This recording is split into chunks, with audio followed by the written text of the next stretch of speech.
안녕하십니까, 피부위키 김원장입니다. 흔하진 않지만 몸 체감 부위에 채찍을 맞은 듯한 발진들이 올라온 경우가 많은데요. 이를 표고버섯 피부염이라고 합니다. 표고버섯을 조리하는 과정에서 보통 150도 이하에서 조리할 경우에 렌티난이라고 하는 성분에 의해서 채찍을 맞은 듯한 모양의 두드러기 형태의 팽진이 나타날 수 있는데요. 이런 경우를 우리는 접촉성 피부염이라고 부릅니다. 접촉성 피부염은 크게 두 종류로 나누는데 원발성 그리고 알레르기성 이렇게 나눌 수 있습니다. 원발성이라고 하는 것은 직접적으로 그 접촉에 의해서 발생하는 것이고, 쉽게 알 수 있는 접촉성 피부염 중에 하나가 바로 기저귀 피부염이라고 하는 것입니다. 아기들이 기저귀에 의해서 발진들이 막 생기는데 이를 접촉성 피부염 중에 원발성에 해당됩니다. 그 외에도 우리가 비누나 표백제, 세제 등에 의해서도 이런 원발성 접촉성 피부염이 생길 수 있는데, 가장 흔한 경우가 바로 주부습진이라고 부르는 경우입니다. 알레르기성 접촉성 피부염의 경우에는 모든 사람한테 나타나는 것이 아니고 해당 물질에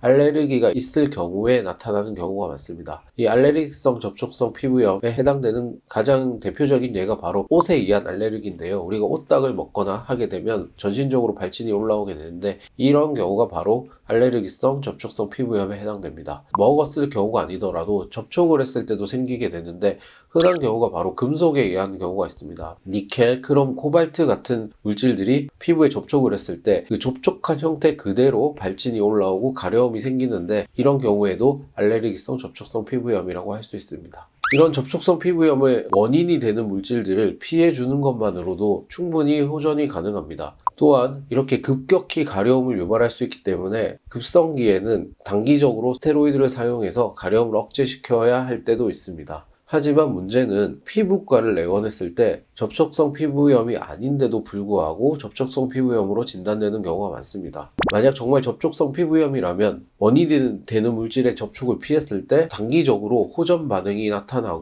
다시 피부염이 발생하지 않아야 합니다. 하지만 몇 개월씩 피부염이 지속됨에도 불구하고 진단을 접촉성 피부염이라고 내리는 경우가 많은데, 이럴 경우에는 접촉성 피부염이 아닌 다른 만성 피부 질환일 가능성이 많으므로 이런 스테로이드의 단기적인 면역 억제 치료가 아니고 장기적인 관점에서 체질을 개선하고 독소를 배출하고 면역 기능을 정상화하는 치료들이 필요합니다. 그렇기 때문에 접촉성 피부염을 진단받으셨다고 하더라도 원인 물질을 피했음에도 1개월 이상 증상이 지속된다면 한의원을 내원하셔서 근본 치료를 받아보시는 것이 좋습니다.